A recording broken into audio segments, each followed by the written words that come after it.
Polêmica! Vamos falar então de um assunto que está rolando aí entre os gremistas, que é Renato Portaluppi. Ele tem culpa ou não tem pelo momento em que o Grêmio vem passando, né? O Renato chegou no Flamengo, começou a colher bons resultados logo de início, muito parecido com o que ele fez até lá em 2016, né? Em setembro, quando chegou no Grêmio. Claro que o time do Flamengo hoje é outro patamar, é outra realidade, então até são resultados mais vistosos, digamos assim, né? Mas quando o Renato chega lá, alguns gremistas olhando a situação caótica do Grêmio, né? Sobretudo depois da saída dele, parece a coisa que já estava ruim com ele piorou. E aí as pessoas se perguntam: o problema era o Renato? Será que o Renato tinha culpa de tudo isso que está acontecendo? Vamos lá. Esse vídeo aqui a gente vai tentar. Nesse vídeo a gente vai tentar colocar pingos nos is, assim, colocar as proporções de culpas em cada elemento dessa história. Ou seja, eu acho que o Renato tem parcela sim, mas de certa forma, ao mesmo tempo que eu acho isso, e eu fiz muitas críticas ao Renato lá quando ele ainda era treinador, né? Quem me acompanha aí, tanto aqui no canal quanto nas redes sociais, sabe disso. É, e eu não me arrependo, não acho que eu estava errado nas críticas, mas ainda que eu considere que ele tem parcela de culpa, de certa forma eu vou passar um pano para ele aqui nessa análise, porque eu acho que a culpa dele ela é menor do que muita gente supõe ou alega, até atesta, né? Por exemplo, cara, uma comparação boa que eu acho que dá pra gente fazer aqui. Que culpa tem Léo Pereira e Ricardinho sobre esse momento do Grêmio? É relativo, né? Eles têm alguma parcela de culpa porque eles entram em campo e não fazem nada. Não conseguem criar jogadas de gol, não conseguem fazer gol, né? Ou né, não conseguem fazer sempre que a gente precisa, enfim. Só que, cara, o jogador que tem suas limitações não tem culpa disso. Dessa questão específica, ele não tem culpa. Tem culpa quem colocou esse jogador lá. Tem culpa quem tem um superávit comemorado há anos, né, na sua gestão e tem uma folha salarial de 14 milhões por mês e entra em campo precisando desesperadamente ganhar com um ataque formado por Ricardinho, Alisson e Léo Pereira. Então, assim, a culpa não é exatamente do Ricardinho por perder o gol, do Léo Pereira por não conseguir dominar uma bola específica, sabe? O que eu quero dizer com isso? Eu quero dizer que o Renato ganhou um tamanho no Grêmio que foi erro da direção. Foi erro da direção. O Renato contratava. O Renato ele tinha a chave do vestiário, a chave do cofre, a chave de tudo. E assim, gente, vamos lá, vamos por partes, tá? Ah, mas ele tem uma estátua lá fora, é diferente. Não é diferente. O Renato ter uma estátua lá fora não o habilita a decidir alguma questão elétrica da arena.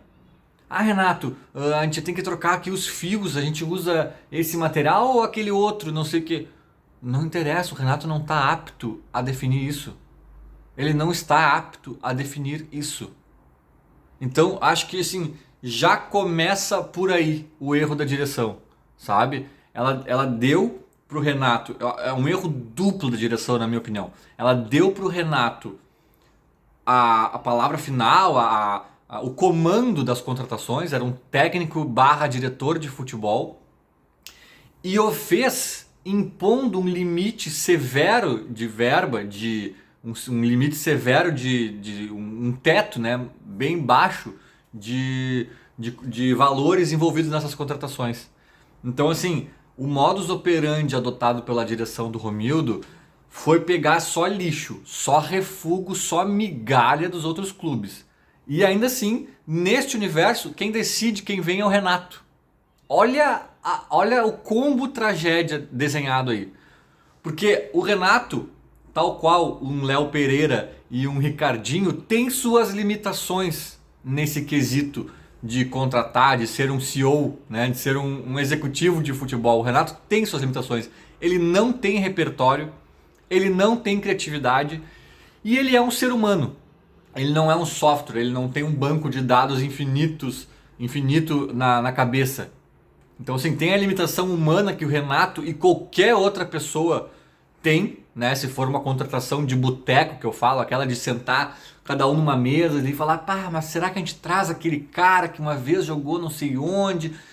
Se for nesse modo, que eu acredito que é assim que as coisas funcionam no Grêmio, todo ser humano, por melhor que seja, por mais entendido de futebol que seja, tem suas limitações severas, né? Um Renato nunca teria ideia de contratar um cara chamado Pedro Jeromel, que jogou no Colônia da Alemanha, nunca jogou no Brasil, saiu daqui cedíssimo, depois estava na Espanha, escondido lá, ninguém sabia quem era Pedro Jeromel.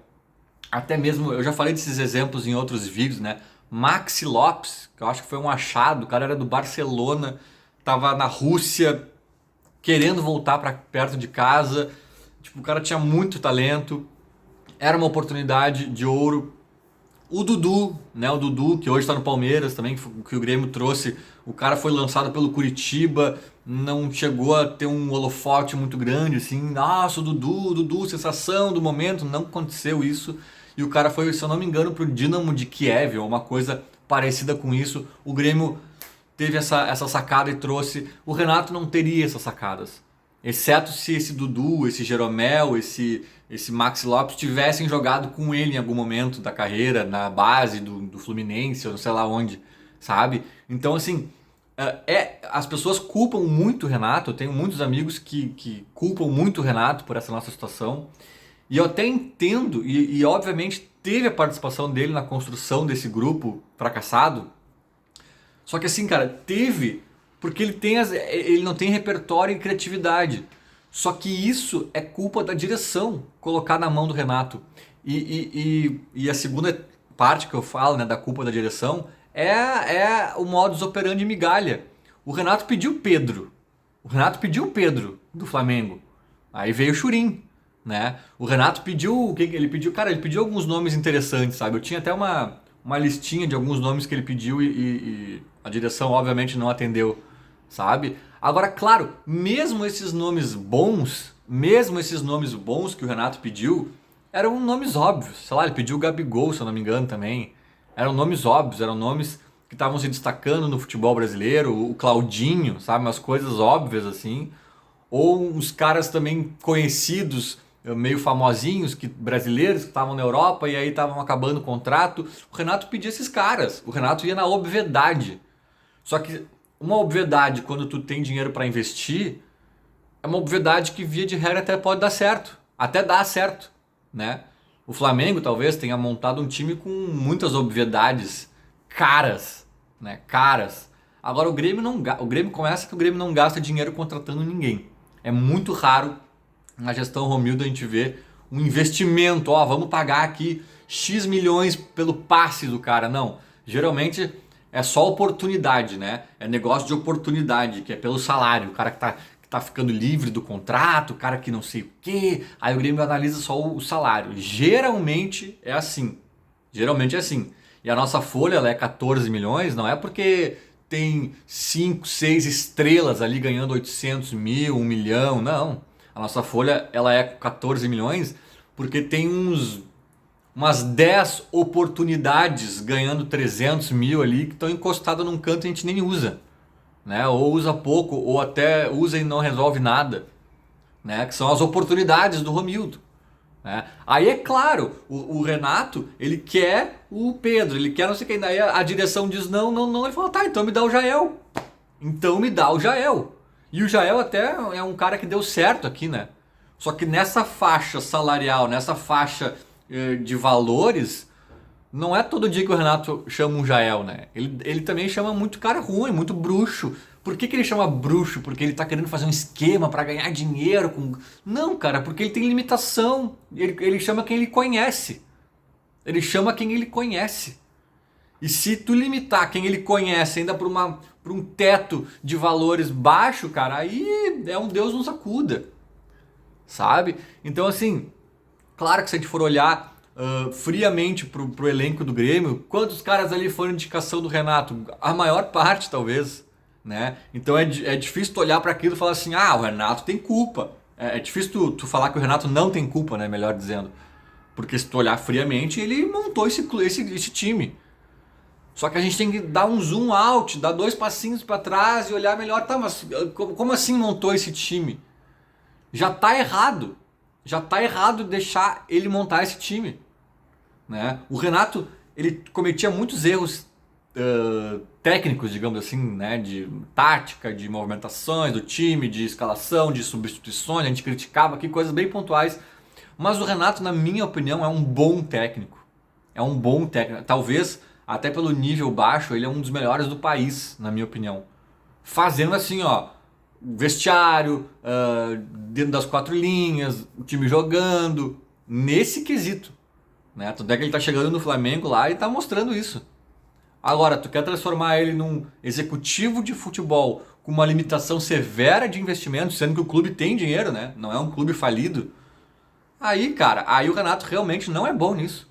Não é bom nisso. Até com dinheiro, podem ter certeza que lá no Flamengo, uma hora ou outra vai chegar um bruxinho. Vai chegar um bruxinho. Mas talvez seja um bruxinho top, né? Um bruxinho que resolve. Um bruxinho nível Gabigol, Pedro e companhia. Aí as obviedades do Renato vão funcionar, talvez. Ou não vai funcionar uma e vão funcionar mais 2, 3.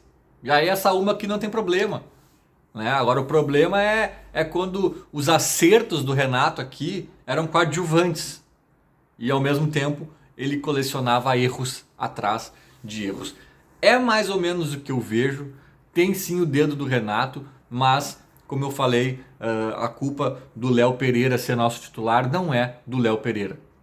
A culpa do Renato montar o time, e ainda mais com aquela questão dos valores bem restrita, não era culpa do Renato. Ele montou, mas não era culpa dele. Aí parece que ele saiu e criou-se um vácuo no Grêmio, né? Criou-se um vácuo. O Thiago Nunes foi engolido por um vácuo deixado pelo Renato. Um vácuo de quem era dono do vestiário, do cofre, da casa-mata, de um monte de coisa ao mesmo tempo. E aí a culpa da direção. E aí a desculpa é que, mas o cara tem uma estátua. Não interessa. Não interessa. Cada um no seu quadrado. É claro que o treinador, seja o Renato ou seja quem for, vai dar palpite, vai pedir jogadores, mas a direção tem que dar o norte. O Renato que é um centroavante alto e rápido. Renato, tem aqui 5 nomes que o nosso setor de pesquisas e análise de desempenho e não sei o que, e mercado, e planilhas, e software, e não sei o que, e SAP, tem aqui 5 nomes que a gente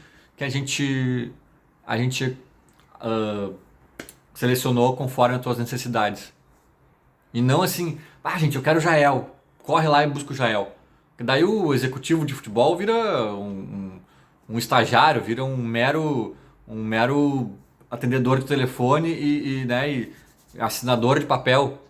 Né? O cara tem que estar lá para garimpar esses caras, como o Rui Costa fez com algum desses nomes que eu citei aí. Né? Nomes interessantes, Bolanhos. Quem sabe o Renato sabia quem era Bolanhos, talvez. Sabe? O Jeromel, o Kahneman, o Dudu. Então, sabe? Fora isso, cara, o próprio Maicon, que estava no São Paulo, foi uma boa achada na época. E o resto era basicamente categoria de base, né? Mas enfim, só na obviedade barata, esse barato sai caro. Eu vejo mais ou menos assim. Eu acho que o Renato tem sua parcela sim de contribuição para esse caos todo que se formou. Mas, sinceramente, na minha opinião, é a menor parte. Eu acho que ele estava inserido num contexto formado e permitido pela direção do Grêmio. O que vocês acham? Digam aí. O assunto é polêmico, mas como tá rolando aí nos grupão de zap, resolvi também trazer para cá. Feito, era isso. Falou. Abraço.